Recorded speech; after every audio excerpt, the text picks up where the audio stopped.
मेरे चैनल को सब्सक्राइब करें और बेल आइकन को ऑल पे सेट करें। Hi everyone, welcome to my channel. आज हम एक बहुत बढ़िया टॉपिक के बारे में बात करने जा रहे हैं।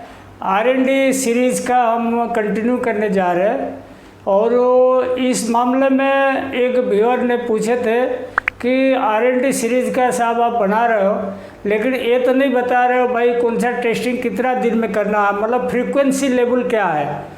मैं भी सोचा है बहुत अच्छा क्वेश्चन है, तो वो चीज़ मैं आज आपको क्लियर कर दूंगा। जैसे हर मशीन का, हर डिपार्टमेंट का मशीन का कितना दिन में कौन सा टेस्ट होगा या कौन सा स्टडी होगा और उसका कितना फ्रीक्वेंसी, मतलब कितना दिन के बाद या कितना घंटे के बाद इसको फिर से करना पड़ता है, इसके बारे में बताने जा रहे हैं। और सबसे पहले देखिए अपना R&D स्टडीज एंड फ्रीक्वेंसी ये रहेगा, लेकिन ये R&D सीरीज़ का ही जाएगा। और फ्रीक्वेंसी ऑफ ऑल टेस्टिंग्स, जो भी टेस्टिंग होता है R&D में उसका कितना दिन का अपन फ्रीक्वेंसी रखे उसके लिए बताने जा रहे हैं। सबसे पहले देखो रैपिंग सेक्शन, जो अपन काउंट निकालते हैं या drawing, carding, simplex, ring frame जिसका काउंट वगैरह निकालते हैं उसका क्या क्या फ्रीक्वेंसी रहता है। सबसे पहले देखिए carding wrapping once daily. Carding line जो समझ लो आपकी 10 कार्ड है, 20 कार्ड है, डेली हर कार्ड का रैपिंग होना चाहिए। और लॉट चेंज, ये रैपिंग से लॉट चेंज रैपिंग का कोई लेना देना नहीं है, ये रेगुलर बेसिस में होना चाहिए। उसके अलावा समझ लो आपकी रैपिंग हो गया सुबह सुबह और शाम को 6 बजे नया माल चालू हो गया, तो नया माल चालू हो गया उसका तो रैपिंग करना ही है। तो लॉट चेंज से इसकी कोई रिलेशन नहीं है, लॉट चेंज हो ना हो डेली एक बार होना जरूरी है सुबह सुबह, मतलब ये जनरल शिफ्ट में हो जाना चाहिए। उसके बाद देखो ब्रेकर ड्रॉप फ्रेम रैपिंग, ये वंस इन एवरी 4 आवर्स, ये हर 4 घंटे में ब्रेकर का रैपिंग हो जाना चाहिए। हर 4 घंटे में इसीलिए करते हैं, अगर आप ज़्यादा लंबी फ्रीक्वेंसी रखोगे तो मटेरियल मोटा पतला जाएगा, तो RSP को करेक्शन करने में बहुत दिक्कत जाएगा। तो इसीलिए हर 4 घंटे में रैपिंग चेक करके सेट करना बहुत ज़रूरी है। ऐसे फिनिशर ड्रॉप फ्रेम रैपिंग देखो वंस इन एवरी 2 आवर्स, ये जो होता है ये हर मिल में 2 घंटे में फिनिशर का रैपिंग होना है। चाहे ब्रेकर का छूट गया, कार्डिंग का छूट गया, समझ लो स्टाफ कम है, कोई दिक्कत है, कोई परेशानी हुआ, लेकिन फिनिशर का रैपिंग हर 2 घंटे में होना चाहिए। कभी कभी तो ऐसा होता है कि भाई एक्सक्लूसिव वाला रहता है नहीं रात में, लेकिन हम लोग क्या करते थे, अपना जो सुपरवाइजर है, जॉबर है, इनको बोल के हर 2 घंटे का चेक कराते और वो रिपोर्ट सुबह हम लोग को दिखा के जाता था। लेकिन ये किसी भी कारण में ये जो चीज़ है ये स्किप नहीं होना चाहिए, बहुत इम्पोर्टेंट। और इसी से आपकी रिम फ्रेम यान का काउंट CB वगैरह सब कंट्रोल रहेगा, नहीं तो आपको बहुत परेशानी होगा अगर ये स्किप करेगा तो। Simplex wrapping 5 bobbins once daily, समझ लो आपके पास 10 सिंपलेक्स है, 200 सिंपलेक्स का 5-5 बॉबिन डेली रैपिंग करनी है। और आपको इससे पिछला वीडियो में बताया था जो 5 स्पिंडल लेंगे, समझ लो आज 1 से 5 तक लिया, कल 6 से 10 तक लेना, परसों 11 से 15 तक लेना, ऐसे ही आगे आगे बढ़ते जाने का हर सिंपलेक्स का, ताकि महीने में या 25 दिन में पूरा सिंपलेक्स का हर स्पिंडल का मॉनिटरिंग हो जाएगा। उसके बाद देखो रिम फ्रेम रैपिंग 10 बॉबिन्स पर फ्रेम, जैसे आपकी समझ लो आपके पास 50 रिम फ्रेम है तो हर मशीन का 10 बॉबिन, दोनों साइड से 5-5 बॉबिन, 10 बॉबिन, तो हर मशीन का रैपिंग चेक करना जरूरी है। 10 बॉबिन का करोगी तो आपको मालूम पड़ेगा क्या वेरिएशन है, किस में काउंट गड़बड़ा जा रहा है। ये वंस डेली, ये डेली होना चाहिए। सिंपलेक्स रैपिंग भी वंस डेली, ये ऑल रिम फ्रेम से मैंने इधर लिख दिया। और ये सिंपलेक्स का ऑल सिंपलेक्स होगा लेकिन नंबर से होगा, रिम फ्रेम का भी ऐसे ही नंबर से कर सकते हो, ताकि हर स्पिंडल का मतलब आज जैसे 1 से 10 किया, कल 11 से 20 किया, ऐसे ही मतलब 2-3 महीना में पूरा रिम फ्रेम का स्पिंडल कवर हो जाएगा, मतलब स्पिंडल कैपेसिटी का हिसाब से। समझ लो आपकी 1008 बॉबिन है तो आपकी 10-10 बॉबिन होगी तो 100 दिन में कवर हो जाएगा, ऐसे ही है। और उसके बाद देखो ऑटो कॉर्नर कोन रैपिंग 10 कोन्स पर काउंट, हर काउंट का 10-10 कोन रैपिंग करना है वंस डेली। ये डेली का रूटीन में है, हर काउंट का 10 कोन का रैपिंग करना है। और ये अनकंडीशनड मतलब ऑटो कॉर्नर से निकालने के बाद जो कोन है उसका रैपिंग का बता रहा हूँ। उसके बाद देखो फाइनल कोन रैपिंग 10 कोन्स पर काउंट, 10 कोन का जो है फाइनल कोन, जैसे वाईसीपी से निकला पैकिंग होने जा रहा है तो उससे रैंडमली 10 कोन लेके काउंट वाइज रैपिंग कर सकते हो का 10 कोन पर काउंट, हर काउंट का। ये भी डेली होना चाहिए, कंडीशनड कोन का है, ठीक है। उसके बाद देखो ओमेगा लैब रैपिंग या ग्राम पर मीटर भी बोल सकते हो।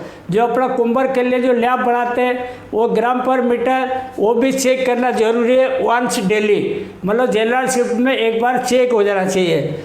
और कुंबर स्लाइबर रैपिंग ये 1 in 8 आवर, 8 घंटे में एक बार करना। कुंबर स्लाइबर इसीलिए करना पड़ता है, देखो कुंबर का स्लाइबर डायरेक्ट अपन आरएसबी में फीड करते हैं, उसमें अगर वेरिएशन जाएगा तो अपना सीबी वगैरह बढ़ जाएगा, इसीलिए वो डेली चेक करना 8 घंटे में एक बार कुंबर का स्लाइबर। नेक्स्ट देखिए अपना आरएलडी का स्टडीज़ का फ्रीक्वेंसी के बारे में बता रहा है। कार्ड स्लाइबर का उस्टर U% जो है वंस वीकली, एक सप्ताह में एक बार करना, सारे कार्ड कवर कर लेना। Breaker draw frame Uster once 8 hour, 8 घंटे में एक बार करना। और फिनिशर ड्रॉप फेम का उस्टर 8 घंटे में एक बार करना। इसमें फिर भी मैं आपको एक बार दोबारा बताता हूँ, ये सब चीज़ में होता है, ये रेगुलर प्रैक्टिस में रहेगा। बाकी काउंट चेंज के टाइम में आप एक्स्ट्रा करना पड़ता है। समझ लो आप ड्राइंग में कोई रैपिंग चेंज किया, काउंट चेंज किया, तो उसमें आपको तो एक बार उस्टर करनी पड़ेगी, वो अलग मैटर है, उससे लिंक नहीं रखना इसको। उसके बाद देखो फिनिशर ड्रॉप फेम भी 8 घंटे में एक बार उस्टर करना है। सिंप्लेक्स रोबिंग उस्टर, सिंप्लेक्स बॉबिन का जो उस्टर है वंस डेली, 5 बॉबिन का उस्टर डेली करना। जैसे कि समझ लो जिस बॉबिन का आप रैपिंग के लिए लाते हो ना, उसी बॉबिन इसको में रहने देना, उसी का उस्टर कर देना, कोई दिक्कत नहीं है। उसके बाद देखो रिम फ्रेम उस्टर क्या करना काउंट वाइज, जैसे आपकी समझ लो 4-5 काउंट चल रहा है, 20 काउंट, 30 काउंट, 40 काउंट, हर काउंट का 10-10 बॉबिन का उस्टर करना है। समझ लो 20 काउंट में आपकी 4 मशीन है, आज एक मशीन का ला, कल दूसरा का ला, परसों तीसरा का ला, चौथा दिन चौथा नंबर का ला, ऐसे ही हर मशीन कवर हो जानी चाहिए। और हर काउंट का डेली होनी चाहिए, हर काउंट का 10 बॉबिन का उस्टर करना ही करना है, ठीक है। उसके बाद ऑटो कॉर्नर कोन उस्टर काउंट वाइज वो भी वंस डेली 10 कोन का करना है। और final cone Uster count wise once daily 10 cones, final cone भी 10 कोन का डेली उस्टर करना है। Finisher draw frame sliver test A% once weekly, ये चीज़ आपको एक बार याद करा देता हूँ। मेरा एक टॉपिक है मतलब A% कैसे निकालते हैं फिनिशर ड्रॉप फेम का, इसको देख लीजिए, आपको समझ में आएगा। वो 7 दिन का उसका रखे अपन standard. Card wrapping line CV daily, जैसे कार्डिंग समझ लो आपकी 10 कार्ड का है, हर एक कार्ड का रैपिंग जब निकालोगे रैपिंग के टाइम में, उसका रैपिंग सीवी जो लाइन का हर कार्ड टू कार्ड क्या वेरिएशन है, सीवी क्या है, वो भी निकाल लेना, वो डेली निकल जाएगा। Waste percentage study blowroom carding once in 15 days, waste percentage जो स्टडी है बहुत इंपॉर्टेंट चीज़ है। समझ लो आपकी जो कटन यूज कर रहे हो वो कटन में कुछ बदलाव आ गया तो आपकी वेस्ट परसेंटेज वेरी कर जाएगा, या मशीन का सेटिंग कोई छेड़छाड़ कर दिया तो वेस्ट परसेंटेज चेंज हो जाएगा।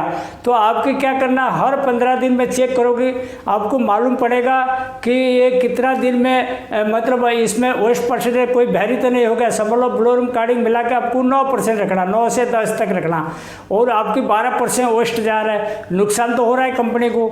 या 9 से 10 रखना, आपकी 7% जा रहा है, 7% जाएगा तो क्वालिटी ख़राब हो जाएगा। तो अपन को कोशिश करें 15 दिन में जब चेक करें तो अपने स्टैंडर्ड के अंदर रहे, स्टैंडर्ड के अंदर नहीं होगा फिर आपको सेटिंग वगैरह चेंज करनी पड़ेगी। उसके बाद देखो कोम्बर नॉयल परसेंटेज, ये सप्ताह में एक दिन चेक करना, अगर कोम्बर में नायल में फ़र्क है इसको सेट करना, सप्ताह में एक दिन ठीक है। Carding and comber sliver trash percent once in 15 days, carding का अंदर कितना ट्रांस परसेंटेज रहा स्लाइवर में, वो कोम्बर की स्लाइवर में, आप इसको 15 दिन में एक बार चेक कर सकते हो। नेक्स्ट देखिए, अपना RLD का स्टडीज एंड फ्रीक्वेंसी के बारे में बात चल रहा है। TPI या TPM जो चेक करते टेस्ट करते, सिंगल यान का या डबल यान का काउंट वाइज डेली एक बार होना चाहिए। और उसके बाद देखिए CSP RKM ऑफ यान वंस डेली।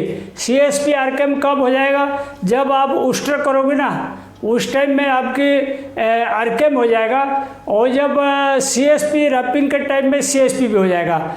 मतलब ये डेली होना चाहिए काउंट वाइज। उसके बाद देखो IPI check, ring frame, autoconer और फाइनल कौन काउंट वाइज वंस डेली। जब उस्टर चेक होता है उस टाइम में IPI भी इसको जोड़ जाड़ के नोट करके इसका रिपोर्ट बना के रख लेना। क्लासीमैट एंड रिवाइंडिंग ऑफ कोन्स, ये काउंट वाइज डेली होना चाहिए। काउंट वाइज क्लासीमैट और रिवाइंडिंग स्टडी इसीलिए करते, कोई फॉल्ट अगर कोन के अंदर पास हो गया और इसको फिर से रिवाइंडिंग करके देखेंगे कितना फॉल्ट उसका अंदर रह गया, तो वो अगर मार्केट में जाएगा हमको प्रॉब्लम देगा। इसीलिए रिवाइंडिंग स्टडी होना जरूरी है। क्लासीमैट और रिवाइंडिंग काउंट वाइज होना चाहिए, डेली होना चाहिए। उसके बाद देखो splice strength checking 10 drums once in daily. वो जो स्प्लाइस स्ट्रेंथ का जो चेकिंग है ये डेली बेसिस पे 10-10 ड्रम करना, लेकिन इसका इम्पोर्टेंस तब रहेगा जब आप कोई नया काउंट चालू करेगा ना, उस टाइम में आपको जितना ड्रम आप चेंज करोगे, काउंट चेंज करोगे, उतना ड्रम का स्प्लाइस जरूर चेक कर लेना, वो सबसे इम्पोर्टेंट है। वैक्स कंटेंट ऑन यान, जो धागे के अंदर जो वैक्स रहता है वो कितना ग्राम का धागा, मतलब 1 kg धागा में कितना ग्राम का वैक्स गया, उसका चेक कब करना, जब आप वैक्स का वेराइटी आप चेंज करोगे। समझ लो एक कंपनी का वैक्स आप मंगा रहे थे, वो ख़त्म हो गया, कोई दूसरा कंपनी से लिया, तो दूसरा कंपनी से लिया तो वैक्स लगाया, तो वैक्स कितना घिसता है, बराबर घिस रहा है नहीं घिस रहा है, और अगर घिस रहा है बराबर तो कितना परसेंटेज धागे के अंदर जा रहा है वो चेक करना जरूरी है। लो TPI, लूज टेप और पार्शियली स्नैच टेप और स्पिंडल ब्रेक्स हार्ड वेस्ट, ये सब लो TPI का जो चेकिंग का शेड्यूल है 15 दिन में होना चाहिए। अगर कोई टेप लूज चल रहा है या उसका आधा उधड़ गया और पतला होकर चल रहा है, या स्पिंडल ब्रेक में हार्ड वेस्ट होता है तो लो TPI बॉबिन बंद कर देगा, या जक्की पुली का ब्रैकेट जाम होगा, जक्की पुली जाम होगा, ये सब केस में लो TPI आएगा। वो 15 दिन में एक बार चेक होना चाहिए। और जो समझ लो आप 15 दिन में चेक किया, 20 टेप लूज निकला, 5 टेप पतला निकला, तो इसको हाथों हाथ काट के इसको नया टेप लगाना पड़ेगा, तब जाके लो TPI आपकी कवर होगा। YCP मॉइस्चर परसेंटेज चेकिंग, एक कार्डेड और कोम्ड 2 वेराइटी का 20-20 कोन का आप इसको डेली चेक करना। समझ लो कार्डेड का 20 कोन चेक किया, कोम्ड का 20 कोन चेक किया, कितना आपकी मॉइस्चर रीगेन हुआ आपको मालूम पड़ जाएगा, लेकिन डेली बेसिस में होना चाहिए। रिंग फ्रेम ब्रेकेज और startup breakage 1 machine daily. Rim frame समझ लो आपकी 20 मशीन है या 30 मशीन है, डेली 1 मशीन का रिम फ्रेम का फोल्ड अप ब्रेकेज और स्टार्टअप ब्रेकेज होना चाहिए। उसका बाद देखो rim frame idle spindles ends down, ये शिफ्ट में एक बार होना चाहिए, 8 घंटे में एक बार। उसके बाद देखो सिंपलेस्ट ब्रेकेज 2 मशीन्स डेली। इसमें आपको समझना पड़ेगा हम 2 मशीन क्यों लिखे, 1 मशीन क्यों नहीं लिखे, क्योंकि सिंपलेस का जब भी रहता है कि आमने सामने रहता है 2 सिंपलेस, जब भी ब्रेकेज स्टडी लेगा तो दोनों सिंपले एक ही साथ कवर हो जाएगा।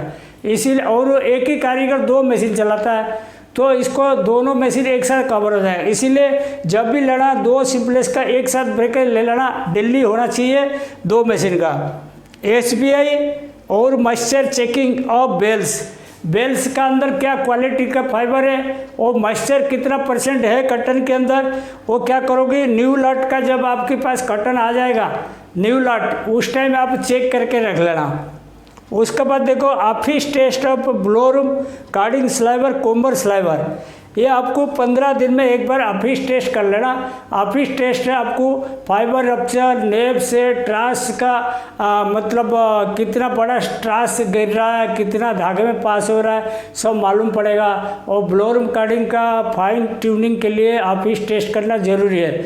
मेरा एक ऑफिस के लिए एक स्पेशल वीडियो बना रखा, इसको आप देख लीजिएगा, आपको मालूम पड़ेगा। नेक्स्ट देखिए विटल स्कैन का इजेक्शन परसेंटेज जो है, कितना परसेंट अपना विटल स्कैन पकड़ता है, कितना छूटता है, तो इसको एफिशिएंसी बोलते हैं। या विटल स्कैन हो या कोई भी दूसरा कंपनी का हो जो कंटामिनेशन क्लियर ब्लोरूम में लगा हुआ, उसका 15 दिन में एक बार स्टडी करना चाहिए अपना कितना काम करता है। उसके बाद ऑटोकोनर हार्डवेयर स्टडी डेली 1 मशीन, एक मशीन का हार्डवेयर स्टडी कर लेना, कितना परसेंटेज हार्डवेयर आता है और ज़्यादा है तो क्या स्टेप लेना है। Autoconer rejection bobbin study daily 1 machine, एक मशीन में ऑटोकोनर का रिजेक्शन कितना हो रहा है वो देखने का। और उसके बाद देखो UIC setting cards checking once daily, ये ध्यान रखना, ये सबसे इम्पोर्टेंट चीज़ है। जैसे ऑटोकोनर का UIC सेटिंग और कार्ड्स कितना आ रहा है, ये डेली लिखित में एक रजिस्टर में रहना चाहिए, ताकि आप अगर आज चेक करके लिख के रखा फिर कल चेक करोगे वही रहना चाहिए। अगर फ़र्क आया तो पकड़ना पड़ेगा आपको कौन छेड़छाड़ किया। और ये डेली बेसिस में हर मशीन का चेक होना चाहिए। TFO चीज वाइंडिंग, ड्रॉप एम का स्टॉप मोशन वीकली एक बार चेक होना चाहिए। और अगर चेक नहीं करोगे चीज वाइंडिंग में सिंगल एन जाएगा, TFO में सिंगल एन जाएगा, ड्रॉप एम में सिंगल स्लाइबर जाएगा।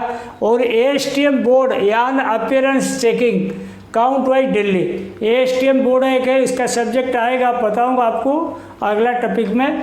तो उसमें बोर्ड में यान का फिजिकल अपीयरेंस दिखेगा, उसमें कितना मोटा पतला है, नेब से है क्या, और थिक थिन कितना है, IPI किस लेवल तक है, और फ्लाई है क्या, सारी चीज़ आएगा।